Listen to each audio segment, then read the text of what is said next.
with the whole video and all these platforms, and people are searching differently as we go along, the SEOs, should they be broadening their mindset to all these other things like YouTube and video and, TikTok or whatever, wherever the customers are, I mean, it's not just about written text to get ranked for a keyword on Google.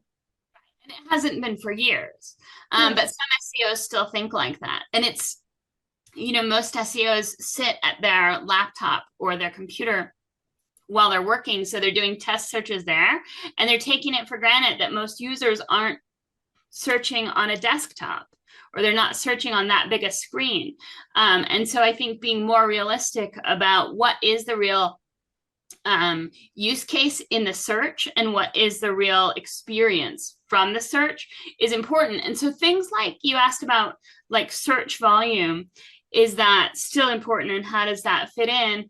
I think in Google's ideal world, maybe search volume is a thing just to get like trends or seasonality. But the idea that you rank number, this is a term, there's 20,000 searches for it a day, and you rank number one, so voila, you're going to get 19,000 of those searches.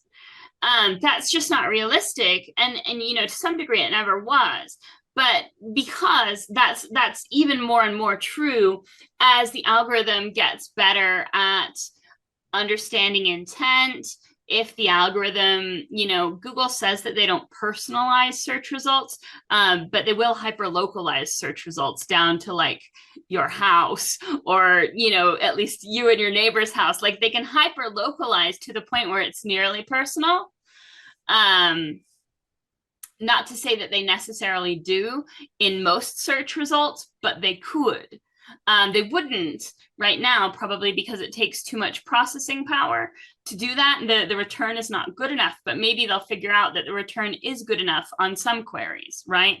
If you're, I don't know, a block away from a gas station and you're searching for that gas station, like you're lost and you can't find it and you can't see it, and that gas station happens to be paying for an ad, then the ROI of showing the ad right at the very, very top so it can't be missed to get you the directions of the, walk around the corner and you'll see it, could be really high compared to if you're not that close, right? Oh, I don't want to go that far. So I'm not going to bother clicking on that ad. I'll click on something else. I don't know. There's just there's so many,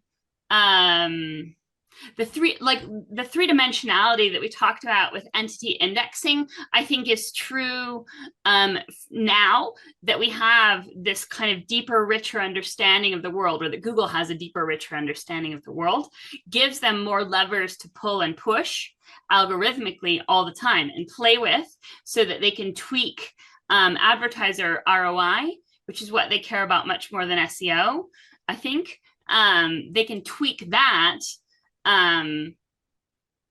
in ways that keeps them cutting edge and better than their competitors,